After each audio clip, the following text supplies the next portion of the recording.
কি দিতেছো? মরিচের গুঁড়া, পেঁয়াজ রসুন আদা। আদা, জিরা, এখন দেখা লাগে। এটা আজকে মাটির চুলায় রান্না করা হচ্ছে। এখানে বিরিয়ানি, গরু মাংসের বিরিয়ানি। এখানে পেঁয়াজ নেওয়া হচ্ছে। দেখেন মাটির চুলায় কত সুন্দর ভাবে আগুন জ্বলতেছে।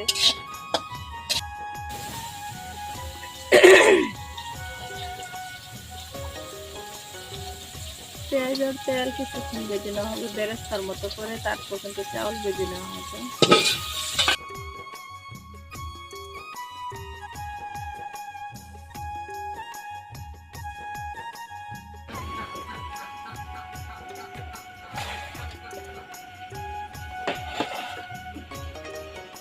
কবে তুলিবা?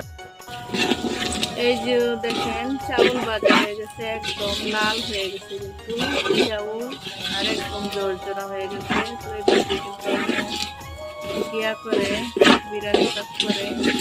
তো আমি কিন্তু রান্না করলে এত বাজি না, খুব কমই বাজি।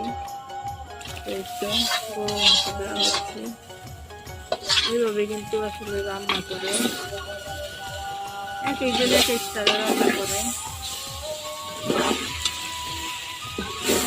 সবগুলো একসাথে মিক্স করা হচ্ছে, মানে পানি দিয়ে ডেকে দেওয়া হবে একটু।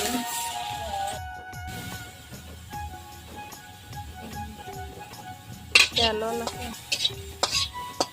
যে আগুন জ্বলছে, তেল দেওয়া হলো।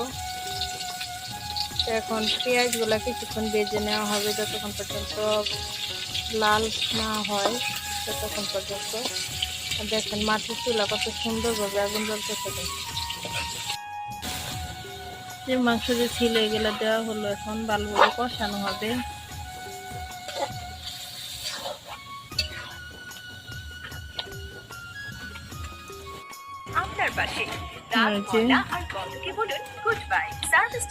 চাউল এখন বেজে নেওয়া হবে। এখানে দেখেন পেঁয়াজ কেটে নেওয়া হচ্ছে, আবারও ঢাকনা দেওয়া হচ্ছে। এখন বাজে রাত হলো 7টা। তো এখন এই যে গরুর মাংস নেওয়া হচ্ছে, বিরিয়ানি রান্না করা হবে। এই যে বিরিয়ানি রান্না করার জন্য মাংস নেওয়া হচ্ছে।